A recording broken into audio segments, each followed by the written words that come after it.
welcome to Career Hotline. I'm so glad you're here with us today. On today's episode, I have my friend Anna. Anna, would you like to introduce yourself? Yeah, definitely. Thanks for having me on. My name's Anna, and I work in medical device sales, and I've been in the field for about 10 years and excited to chat with everybody about it. 10 years, that's a long time to be in sales, Anna. Let's get right into it. Yeah. For your job today, Anna, do you go into an office? Do you work from home? Do a hybrid setting? What does that look like? I work technically completely remote because in sales, you don't really, most sales, you don't have specifically an office that you go into. Everyone's given a territory that you manage. So my territory is about half the state of Oregon and then down to Vancouver, Washington, and just kind of outskirts and pockets. I don't go into an office. I do have a home office. And then what my job is going into practices, aesthetic practices that I work with. So essentially, if you work in med device sales, aesthetic sales, you're given a book of business about who your customers are, and that's who you call on based on that territory. So I'm not in an office, but I'm in multiple medical offices a day. You're traveling to certain regions, correct? Yes, my territory is not too bad. My furthest account is about 4.5 hours away. I'll either drive or fly there and spend a day or two seeing those customers. Aside from that far drive, everybody is like 20 to 30 minutes from me. So I'm basically home every single night. That's Now I good. did, I was going to yeah, ask that. I did luck out with my territory. I have most of my friends are in sales, and some cover one state and just a little pocket, and some friends cover like 5 to 10 states. Did you get to select your territories or was it kind of given to you? And no, I never got to select my territories. It's just the job that you see posted, which will usually Okay. say what territory you're applying for. It sounds like you have a really good, setting right now, Yeah, which is I great. lucked out with my territory for sure. Now, when you're working at a setting like that, you're going to an office, you're having meetings, doing the same thing at another location. What are your hours? So I'm salaried, and Mhm. usually with sales, you get salary plus commission, and Yeah, then your commissions are based on your usually quarterly sales. So it's not like I have to clock in or out or anywhere every day. And the other beauty of sales is that you kind of get to make your own schedule. So I work with primarily med spas, plastic surgeons, dermatologist offices, and my first meeting is usually not until 9 or 10, because they have to open the clinic, usually around 8. They want to get everything going. So it's kind of nice because I'm not a morning person at all. So it's not like I have to you know, start my work day at 6 or 7. It's usually 9 or 10. mhm, Um, and then I'll have, I could have anywhere from 3 to 5 account meetings a day. So I'll go meet with an account and then go to my second one, then maybe get lunch, then go to my third one and fourth, and then go home. Some days are busier than others. Sometimes, I'll wrap everything up and I'll be done by 2 or 3 and I'm going to go home. Some days where my accounts have an event going on that they would like me to support, I'm not home until 10. So it is just a bit of a balance, but for the most part, you kind of dictate your own schedule. So when you set your meetings for the week, you reach out and see who can meet when and kind of plug them in wherever, works for them and also you. Do you feel like you, on average, work a 40-hour week? You try I to would, give yourself that? yeah, I would say on average, it is a 40-hour week. With event season, it's more like 50 to 60. And I mean event season if it's around Christmas time or like Black Friday. Yeah, So many open houses happen at aesthetic med spas. And that's a thing. oh yeah, where like an aesthetic practice has an open house and they Mhm. have very good specials going on, and it's open to whoever wants to come in. They have things on sale, they have drawings, they have food, they have champagne. It's like a whole event. So around the holidays, I probably have 2 or 3 a week, right? So after a full work day, usually the event starts it'll be like 4 to 8 or 5 to 7.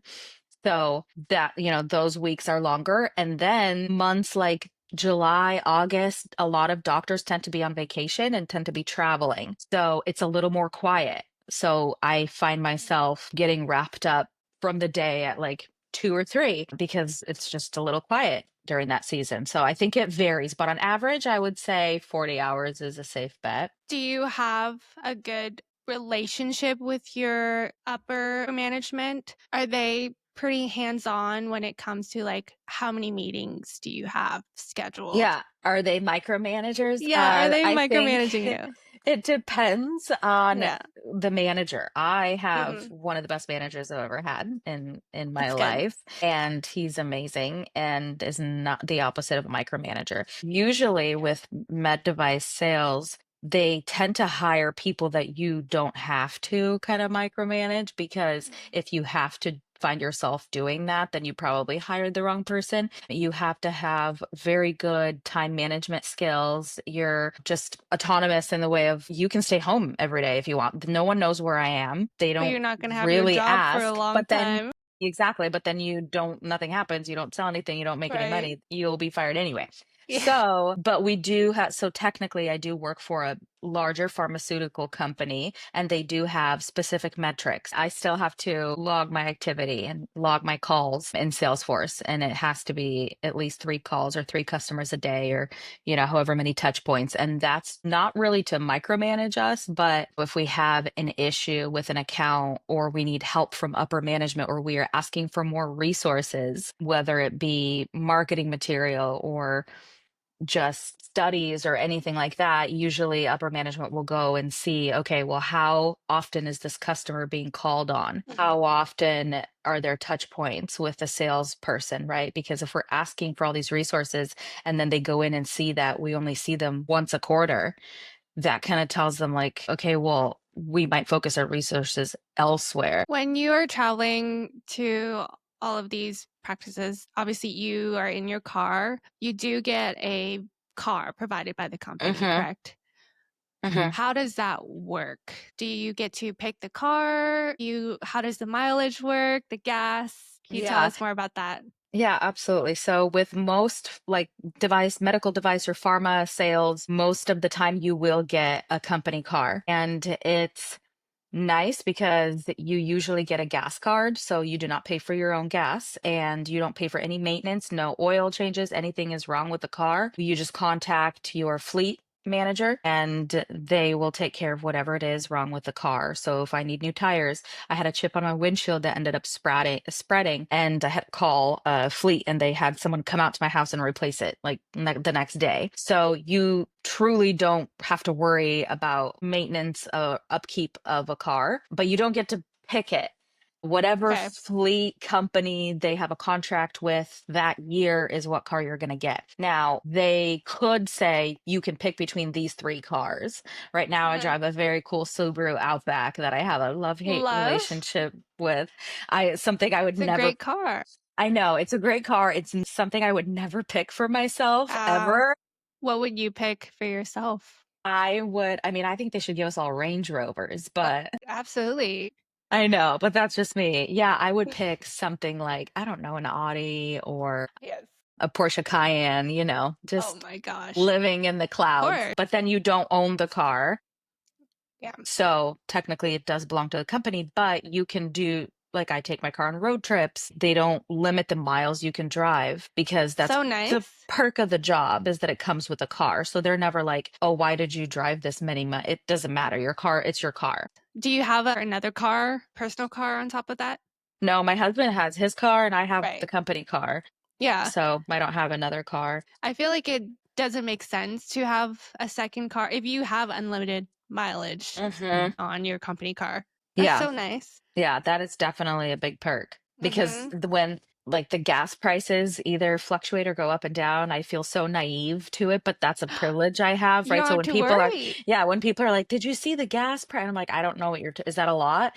They're like, "Yes, that's a lot." I'm like, "Oh, sorry, I have a gas car." Okay. I never think about that.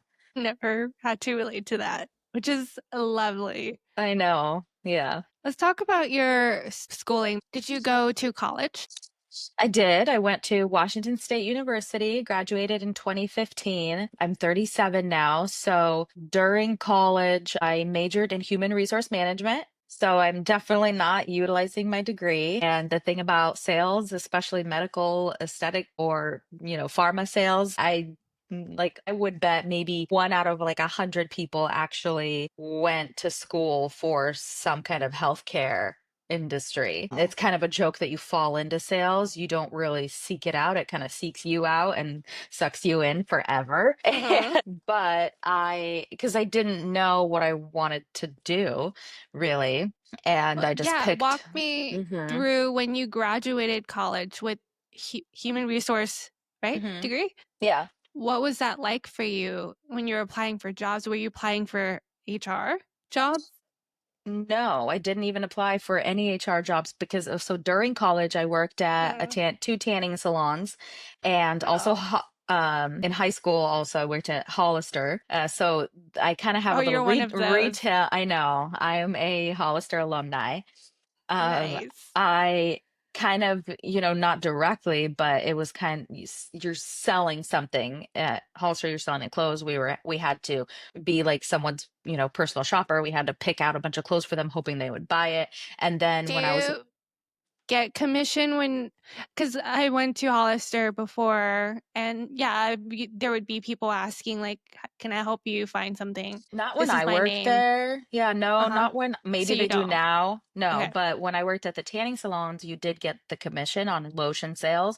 And if you upgraded Uh, tanning packages, you got that commission. So okay. I was hustling. That was my first taste of real sales, to see that Mhm. your paycheck doesn't have to be just what it is an hour, that I had Right. some control over the commission part. And it was such a high and thrill to just, work hard, sell the lotion, sell the packages, and then see my paycheck and that extra bonus. I was still in college. So I started kind of shifting my mind frame already, that do I actually want to do a 9 to 5 where you get, no matter how hard you work or how little, you get the same pay and you can't really make any more. So I kind of started shifting my focus to sales related kind of opportunities. Mhm. And thankfully, I have a best friend who's 3 years older, that she graduated 3 years before me, and then also with not a degree that she's using, but I kind of followed her path. She was already at a company called ADP, payroll software sales. Yes. ADP pays everybody I know, anybody that gets a paycheck, I bet Yeah. you it says I've ADP. seen. Yeah. That's where she was working. And right when I graduated, before I actually officially graduated, I knew what I was going to, I applied for ADP. So I graduated knowing I'm not going to pursue the career that I have I major in. I just started applying to sales right away. ADP has one of the nation's strongest sales training programs. Anybody That's that amazing. wants to get into sales or entry level sales, they should go work at either ADP or Paychex, which is a competitor to ADP, Yes. We've used. Enterprise Rent a Car, or Cintas, which is like the uniform distribution company. Because from there, I can guarantee that any other sales job after that, they love that experience from those Mhm. companies. And people tend to go very far. It's known in the industry as the workhorse of your sales experience, like right when you start. Okay. That's great information. Hopefully someone take that advice if you're interested in Yeah, sales. and it's not like super fun, like, ADP, you're selling payroll, but the culture is very fun. That was like one of my most fun jobs ever. What job did you had after that? After ADP, I worked at Stryker, which is a big medical device company, and I applied for a territory manager for the interventional spine division, and I was selling these stability balloons that went inside a compressed vertebral fracture, and they would kind of stabilize the fracture from the inside below the Okay. vertebral body. This was your first medical sales Hmm. role. Did Yes. you had to learn all of that Oh going yeah. into it?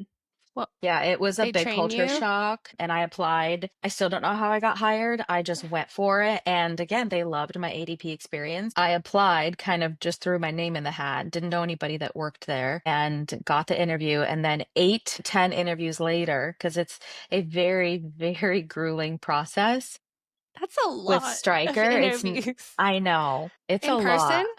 interviews? It was no, it was a mix between virtual and in person, Uh, ride-alongs with other reps. I had to do a case study on a territory. Like Jeez. they sent me a territory and I had to basically rank how I would run it.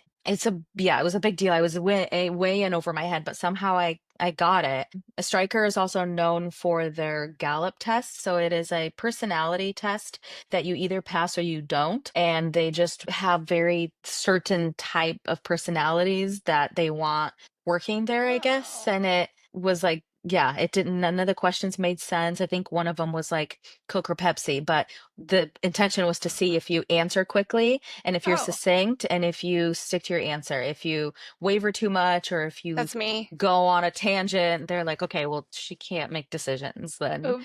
If you're like, I could never. Yes, which fun fact, the personality test is also given to president-elect. So when you see on the screen, like when presidents are debating, it'll say scored XYZ on the Gallup polls, which that's what it means, Oh, the personality test. okay. I need Yeah. to do this. I know. I was like, I kind of want a copy of it to see if I would still pass it or if they made a giant mistake, which Yeah. they might have. Do you want to share what your salary was when you're working at ADP and then this? What's the name of the company after that? Striker. Striker. Yeah, I don't mind sharing. So when I started with ADP, my base salary was 35K Hmm. plus commission. So I think my first year I made 58K back in 2015. So Yeah. I Right thought out that of was, college, too. yeah, yeah, I thought that wasn't too bad. Yeah. And then I think I went up about 10K each year. So I Hmm. specifically remember it was 68 the year after, and then 78 the year after that. And then when I got to Striker, my base was, I want to say it was 107. So I got a pretty big bump. That explains why they require so many I, interviews. Like, yeah. do we want to waste this money on the right person? Exactly. I mean, the bases are pretty healthy once you get into that med device space, Hmm. usually. And if it's for a company that's well known, and then plus commission too. And I'm not sure. I was with Stryker for 11 months, so just shy of a year. And I'm not sure what I ended up making, but I definitely made more than I did at ADP. Let's talk about the job that you have today. What was that interviewing process like? That one was a little easier than the striker one, but Yeah. still pretty intense because I was switching fields. So I went from being in healthcare sales, hospital sales to aesthetics. Very different worlds. I was dealing with insurance and contracts in the hospital systems. And then you're going to a cash pay business because aesthetics, really nothing is covered by insurance. It's all elective, right? Whether it's plastic Yeah. surgery or body contouring or facial relaxers or facial fillers. None of that's going to get covered as much as Right. people might try. So it's a cash-based business. So I had to just relearn how to work within that other system. The interviews were I mean, there was definitely less of them than with Stryker. And then with every interview, I just knew that this is where I wanted to be. My best friend worked at this company by then. So she was like, you've got to come over to aesthetics. It's so much fun because I Hmm. would call her and it was Stryker. I mean, it was an amazing job. I'll never take it back. I'd never not want that to be part of my story, but it was very, very stressful Yeah. because you're dealing with people that are getting surgery on the table and you are responsible for the products, and if your product didn't work well that day and the patient's under anesthesia and the doctor's upset and they're looking at you like, what do you want me to do? And you're like, why are you asking me? I'm not the And doctor. I know, but you're the expert in the product that he has in his Right. hands that he's about to use on the patient. So Yeah. before every surgery, I would feel physically ill and like go to the bathroom and just like feel like Hey. throw up. And like, I was like, okay, I just like, it's going to be okay. And it just that some people love it and they do it for years. I have a friend that's been there for like 12 years now. But I just was like, okay, if there's something else, but also in sales, I'll definitely um, go do that. So, when you're at the job, you're selling these medical devices. You have to be obviously very knowledgeable of the product that you're selling. That sounds like a lot of pressure for you. And you just said that it is a lot of pressure. What kind of training are you going through to learn about the products? Yeah, usually each company has their own training protocol. And with Stryker, it was extremely intense. We flew to headquarters, which is Kalamazoo, Michigan. And Mhm. we had very intense kind of you're in a classroom and they teach you all about the products. And then there's a test at the end of every week. And you have to, like, if you don't pass, then you don't continue forward with your Yeah, role. So a testing element, and then after you test out of the written, you get to go do cadaver labs and test out of those as well. So you are using the product in a cadaver lab like a doctor would use it on actual humans. that's good. So, and which is Good though. good because, yeah, they put you through a very, very intense training and don't really let you just go out there, all willy nilly. And then, Mhm. same thing with the company I am now. I was gone for 2 weeks for a training. They train you on all the products, the competitor products, how to put together a business review, how to sell against competitors. They train you. So when I left the 2 week training, I felt very, very prepared to go out into the field and see my customers and talk to them. I didn't know everything, obviously, but they prepare you very well. And that's another thing is if somebody's interviewing for a medical company or pharmaceutical or wherever it is, always ask about their training process and ask the interviewer to describe the training process in detail. And if That's it good doesn't really advice. sound like they have a good one, I would really think about pursuing that job. Yeah. Yeah, if you don't have a good training and you don't know the product that you're selling, that sounds like a bad Yeah. setup, a bad company to be Exactly. at. Because you want to be successful. Let's get into some fun questions. What is the most money you've seen someone make in this industry? The most money I've seen someone make in this industry is around 800K. Oh my gosh. Yeah. That is wild. There's a reason they call med device one of the most fruitful sales careers out there because some of the time, and it does happen, you could be making more money than the doctors you're selling to Yeah, based on the company you're with, the cut or the share you get from whatever it is you're selling. So not everybody pays the same, obviously. Don't get into med device because you think you're going to make 800K. absolutely. But Yes. does it happen and have I seen it? Yes. Wow. Was it I don't make worth? that much. I just want to make that clear. It's Well, not me. yes.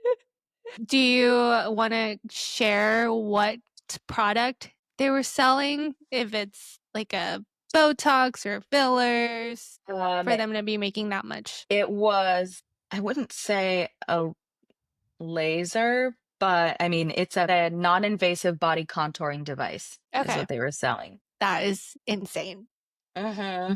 Yeah, a lot of money to be made out there Yes. in that. How cutthroat is medical aesthetic sales? Well, it depends on the company that you work for. I feel like the company I'm at, I mean, it's obviously competitive, but we have a good culture. We have a good work-life balance. I don't feel like I'm out there fighting for my life every day. If you happen to miss a quota, it is what it is. You try to make it up later in the Mhm. year or even next year. You're not just, oh, you didn't make it, you're gone. Now, that's not like that everywhere. So that's why Yeah. it's really important to do your research and ask those questions. So it's not that cutthroat to where you're worried about your job every single day, Mhm. but it is, you have a number over your head every day you wake up. You have a sales quota that you are gunning to meet, and they do expect that. So, How do you overcome that number in your head every day? Like, I currently am at this amount and I need to be here. Like, how do you manage that? How do you get that voice out of your head? well, wine helps. Yes. But besides that, I mean, they have usually you'll have a lot of reports that will say if you are this far away from your quota and you are getting in X amount of sales a day, a week, a month, you are able to see where you're pacing. So it says if you are going to keep at the pace you are, you will finish at 100%. So Mm. I know that in my mind, right? Okay, that I know I'm going to continue the pace, so I'll be fine. If I'm falling behind and it's like, okay, you are at this pace, you're only going to finish at 80% of plan, then I know I need to pick up the pace. I know I need to make extra calls or extra stops. Where am I going to get this other money from? But that realization usually comes early-ish on in the quarter or halfway through. It's not Mhm. like this second to last day, you're like, oh my God, what am I going to do? Right? Yes. You're kind of working your way backwards to like into your number. Is there drama between reps from different companies in the same space? I want to say yes, and I swear I'm not just like say I don't see it, but I don't really see it, partly because I live in like my own little bubble and each rep is their own little bubble. Everyone's worried about hitting their numbers, seeing their accounts, going to events, especially at our age. In my 7 years of this company I'm with now, haven't really seen much, like, if anything crazy. Now, of course, there's like, oh, so and so's been going into my accounts and wants to do an event on the same day that I already asked them to do an event, or just some like, like weird petty stuff like that. Does that happen? Sure. But I would say like nothing crazy. Or maybe I'm just not like in the tea circle as much as I should be. When you go to this conference, medical Hmm. conference, do you run into your competitors Yeah, we ever? do all the time. And And it's not everyone's No, everyone's really that's nice. great. We go to the big medical spa shows and, we'll stop by their booth. They'll come say hi to ours. I would say everybody plays pretty fair in the sandbox from Yes. what I've experienced. Mhm. That's nice. Have you gotten free samples from your career, Yeah, from that's being why where you are? I'm in the career Yeah. to get paid and get free shit. Yes.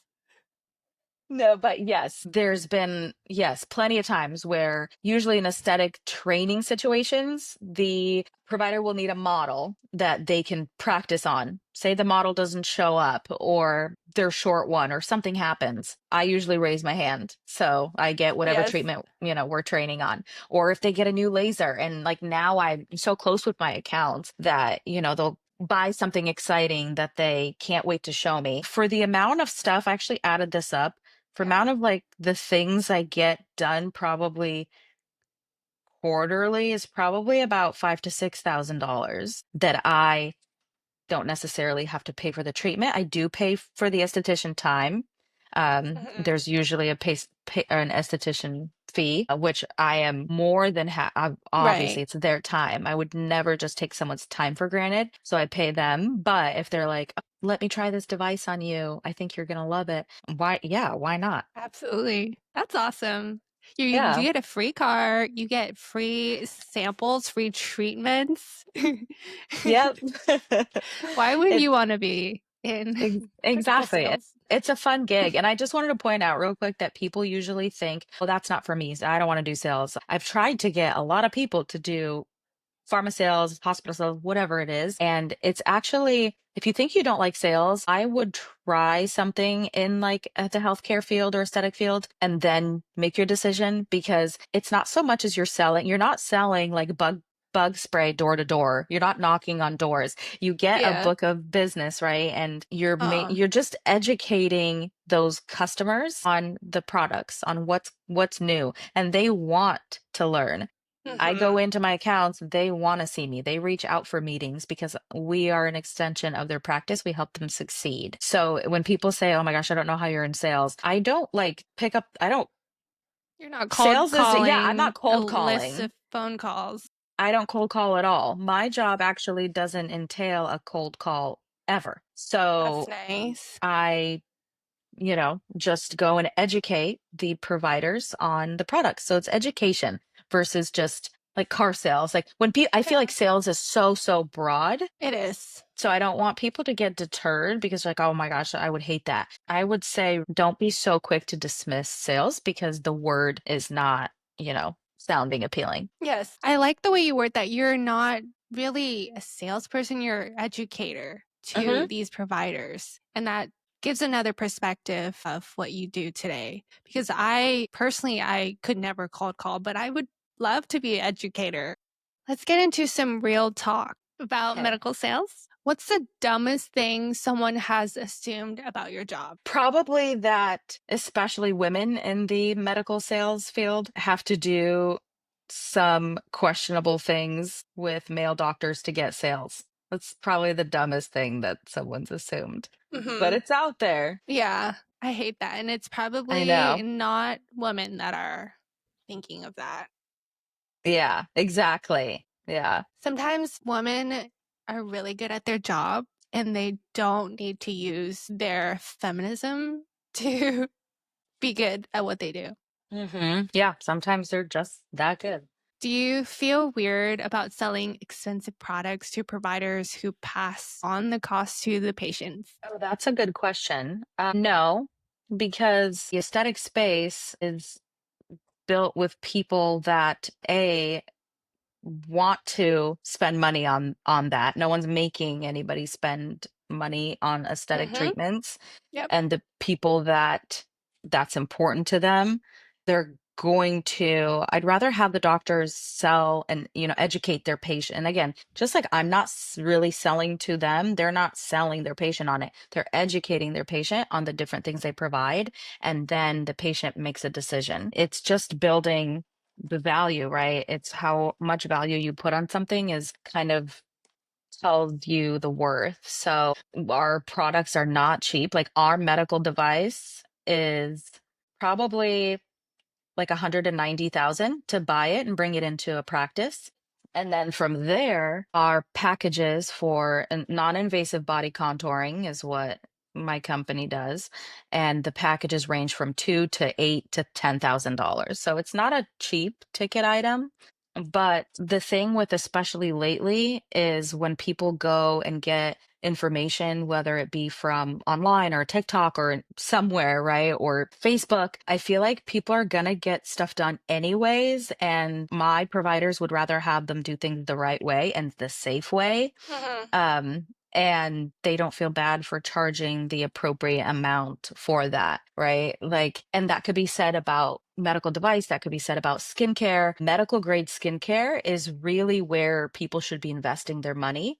It's not cheap, but if you are spending $200 at Sephora or Ulta, um, and over time, I guarantee it's going to add up to way more than if you would just spend a couple $100 and get a medical grade skincare Mhm. night and day Yeah, routine, then you would have, so much better results. Like I feel like consumerism is at an all-time high and so many random I things that people agree. are buying, like this lotion that's like $20 or like even like the $50 lotion. It doesn't, I'm sorry, and I know it sucks, but it doesn't do anything. It doesn't Mhm. work. So I'd just rather have people save their money and actually do medical grade things. So I don't to make a long story long, I don't feel bad for the price ticket that our machines and then our packages have because it's 1,000% worth it. That brings back to what you said originally is you as a consumer, you're not gonna go to a aesthetic practice to get something for cheap.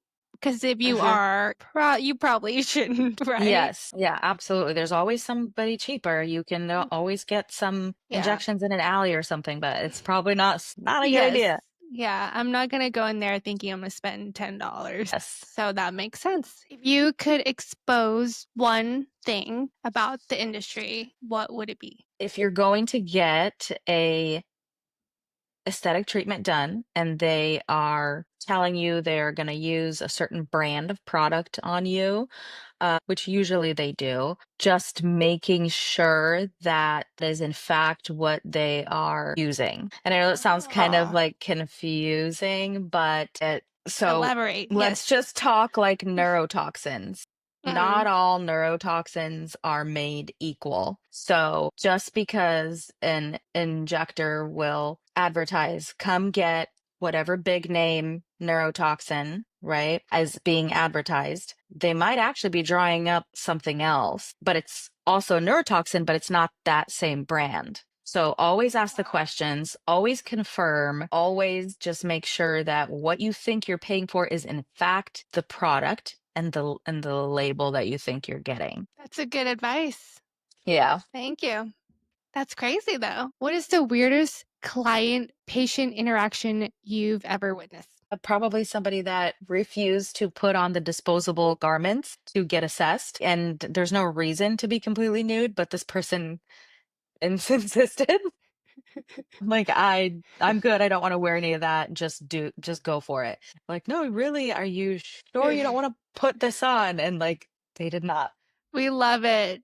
We love it. We love a free bird. Okay. Here's some statements for your industry. Okay.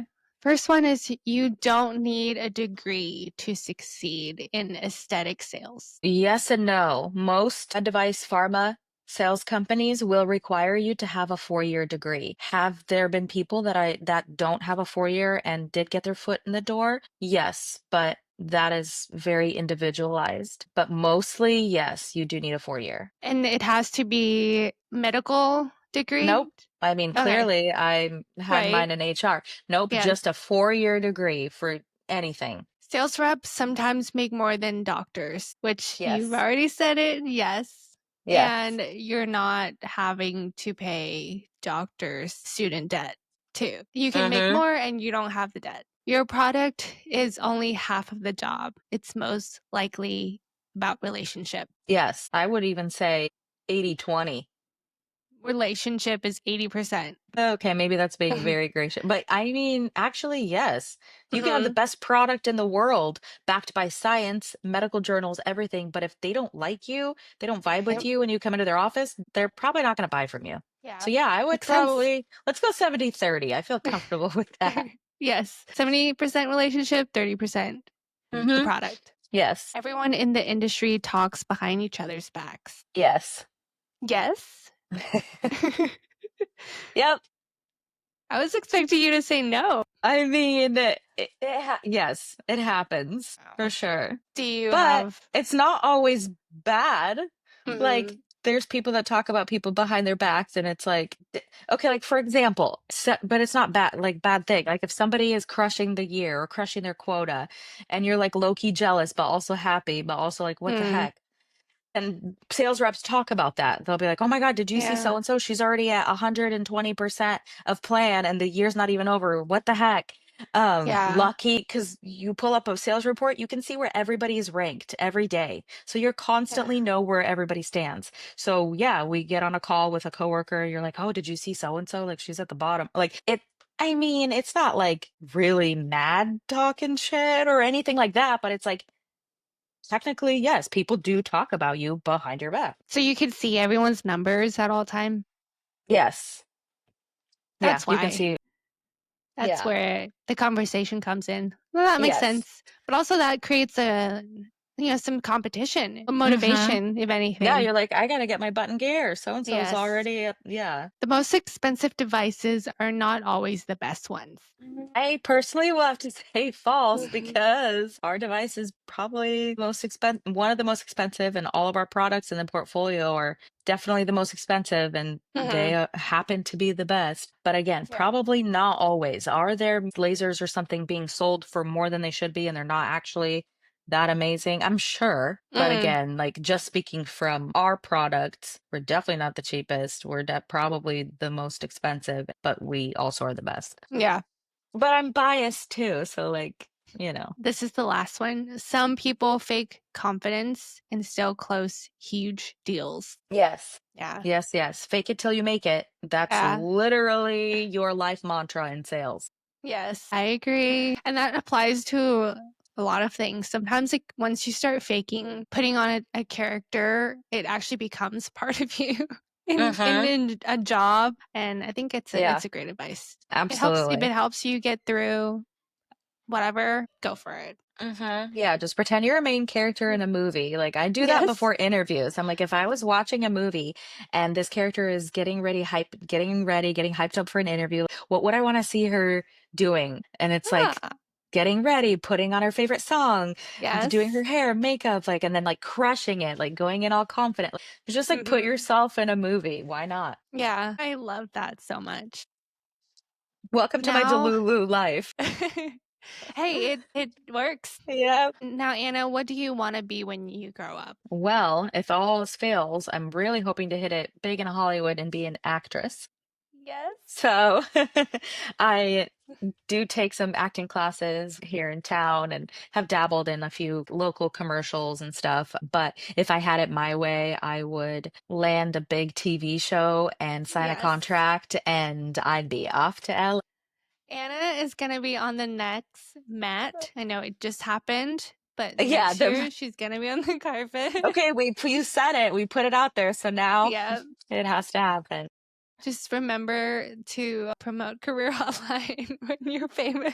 Thank you so much for coming on today's podcast. We had some really interesting conversation.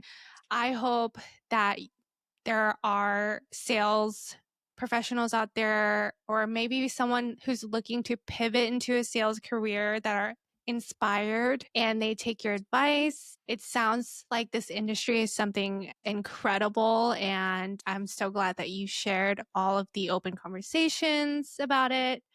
So, once again, thank you, Anna. We hope you'll enjoy, and I hope you have a great day. Thank you so much for taking the time to listen to today's episode. New episodes will be released every Wednesday. Once a month, I do a special edition where I read your stories, whether if it's work advice, work stories, work transitions, anything that is related to your job that you want to share. Please submit them. You can submit them to my email at careerhotlinepodcast@gmail.com. And if you follow me on Instagram or LinkedIn, that's where I post a lot of content and teasers. It's a platform where we can be collaborative, and I listen to your feedback. You can submit your stories, whatever you want to do. Follow me on my social media. I would love to hear from you. And if you know anyone that wants to be on this podcast and wants to share their story and inspire others, please let me know. Once again, you can reach out to me on Instagram or my Gmail. I look forward to hearing from you. If you can please take the time to like and subscribe to whatever platform you're listening on, whether it's on Spotify or YouTube, your small actions means a lot to me as a small creator. I hope you have a great day. Bye.